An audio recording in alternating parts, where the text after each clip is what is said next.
today we're going to Paris sightseeing. Joli vélo!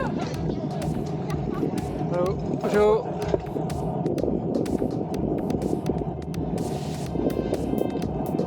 As usual around here where I'm staying, the route starts on the cycle path alongside the canal, but this time in the opposite direction. Probably about 12 miles from the centre of Paris, and this leads almost all the way in. Still plenty of these bikes coming through on this event. And at that time.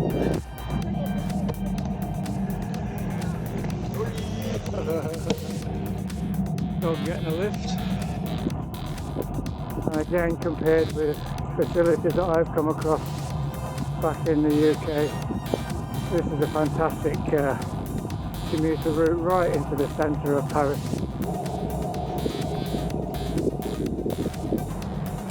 Over the canal now and down the other side for a bit.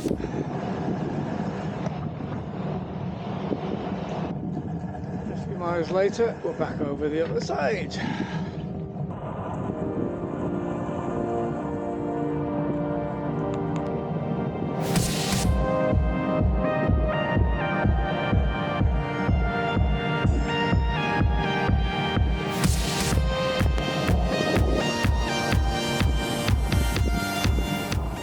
This area is known as La Villette, a centre to the arts with wide lawns, sculptures and fountains in an urban park with museums, cinema and a music complex.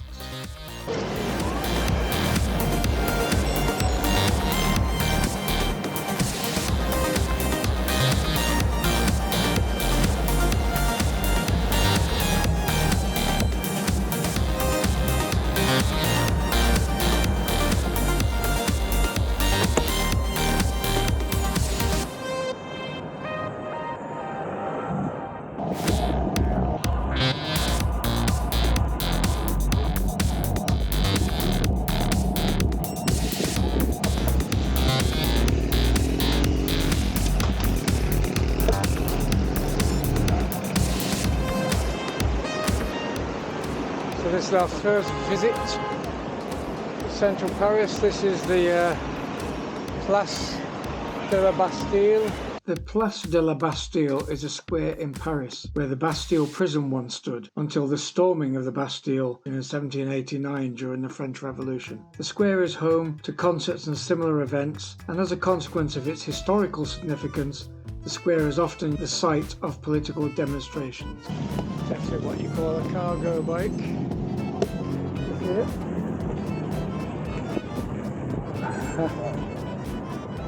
So, another one.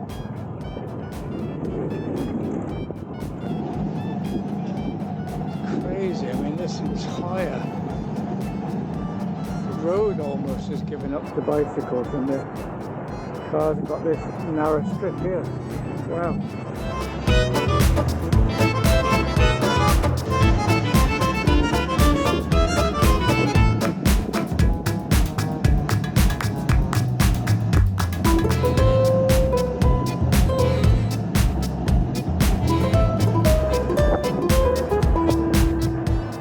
At over 850 years old, Notre Dame was damaged and neglected during the French Revolution and was being left to deteriorate. It was launched back into favour in the 19th century by Napoleon, choosing to be crowned emperor there, and Hugo's book, The Hunchback of Notre Dame, brought new fame to the long-forgotten church, both resulting in plans to preserve the building. The flag's not flying, so Quasimodo isn't at home. Fantastic. Properly segregated cycle lanes all alongside the River Seine. Very wide, very safe, really good. Proper cycling infrastructure. And if you needed proof that it's easier to get around by bike, just take a look to my left.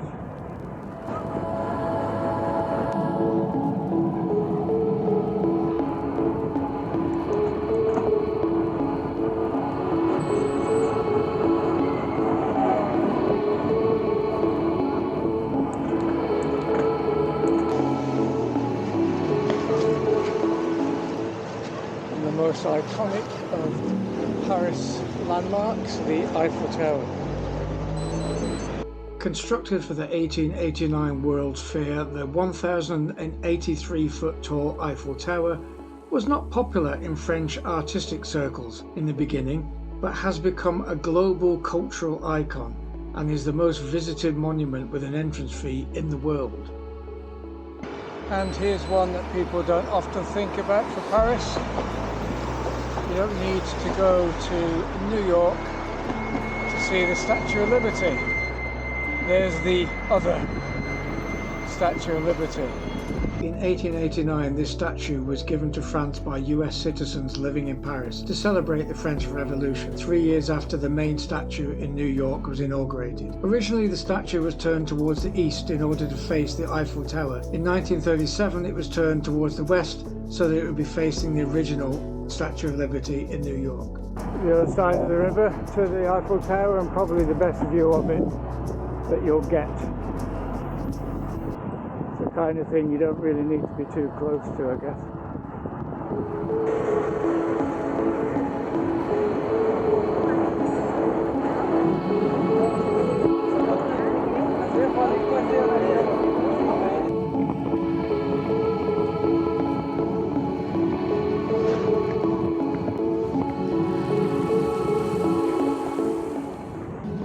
And this brings out on the Champs-Élysées, and one of the other iconic sights of Paris.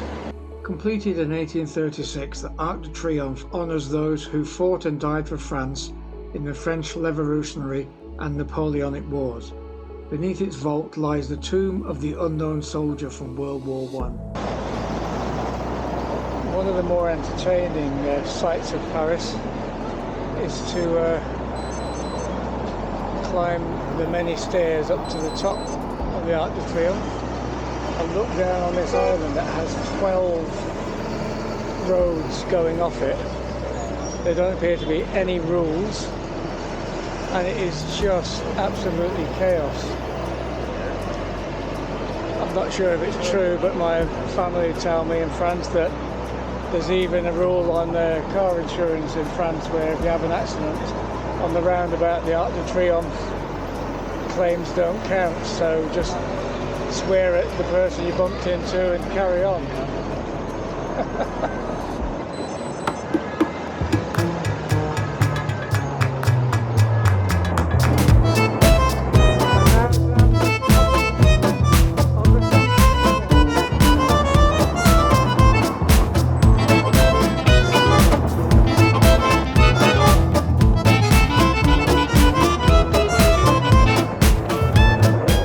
Place de la Concorde is the largest square in Paris and the site of hundreds of executions by guillotine, including King Louis XVI and Marie Antoinette.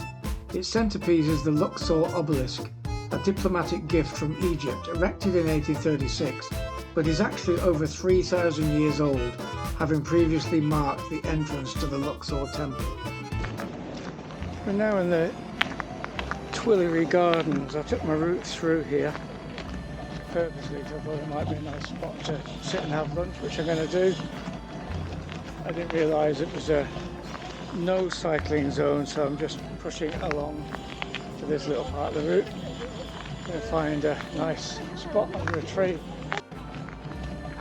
The Tuileries Gardens, just for reference, is bang at the opposite end of the Champs-Élysées to the Arc de Triomphe. The Tuileries Garden was created as a private garden of the Tuileries Palace in 1564 and became a public park after the French Revolution. I suppose I would liken the Tuileries Gardens as a comparison to Hyde Park in London.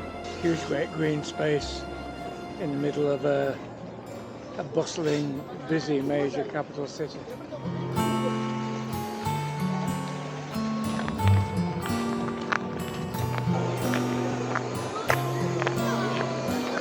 The Louvre Museum was originally built in the 12th century as a military defence against the English, who still occupied Normandy, and eventually became a royal palace, before its current guise as the world's most visited museum, housing masterpieces such as the Mona Lisa and the Venus de Milo. In stark and interesting contrast is the glass pyramid, completed in 1988, which houses an underground entrance into the museum, giving an unusual and at the time controversial amalgamation of ancient and modern architecture. So it's not all segregated bike lane, but this is a very, very wide bus lane, and of course bikes are allowed in that, so it's still pretty safe.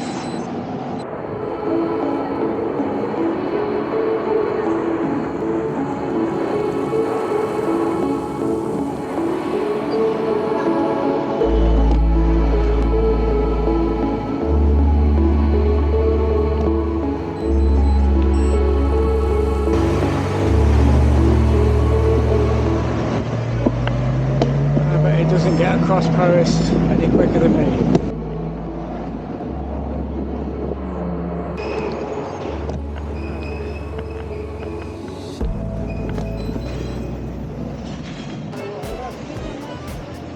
And the next one on the list we have the world famous Moulin Rouge. I'm sure it probably looks more spectacular at night with all the neons, but there it is, another one ticked off.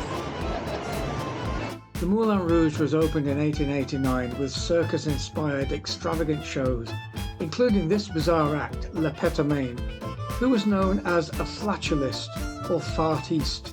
Yes, you've got it, he played tunes and made animal noises by controlled farting. I kid you not, look him up. The place was known to be the birthplace of a new dance, the can-can, and for 130 years has had international appeal as an entertainment venue.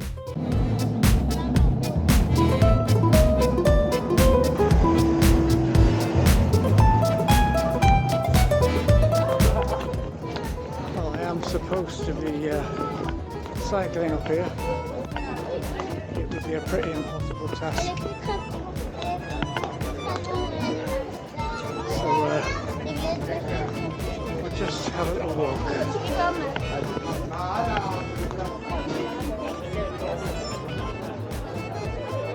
Not sure what Mickey Mouse has got to do with this. The area is Montmartre, and up on the hill is the very impressive looking Basilica Sacré-Cœur. Been up there before. It's a pretty spectacular view, but time's pressing on, so I'm going to give the climb, the walk, pushing my bike in this. But you can imagine it's a great view and it's spectacular building.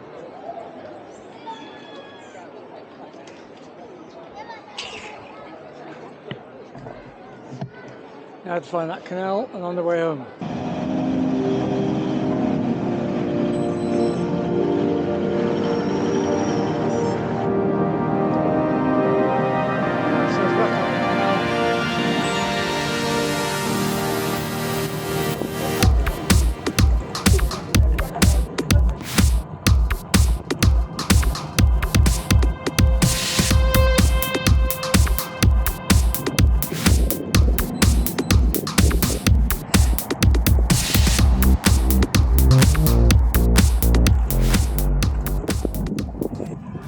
Well, we're not far from home now. I hope you've enjoyed our little sightseeing tour around Paris. Certainly a lot different to the kind of thing I would normally do. I enjoyed it, hope you did. If you did, please like below and subscribe to the channel if you can. You may not know, but these things help the YouTube algorithm decide whether to push my videos in front of other people. I'd be really grateful if you help that happen by subscribing. All that remains for me to say is happy cycling, and I'll see you soon. Au revoir.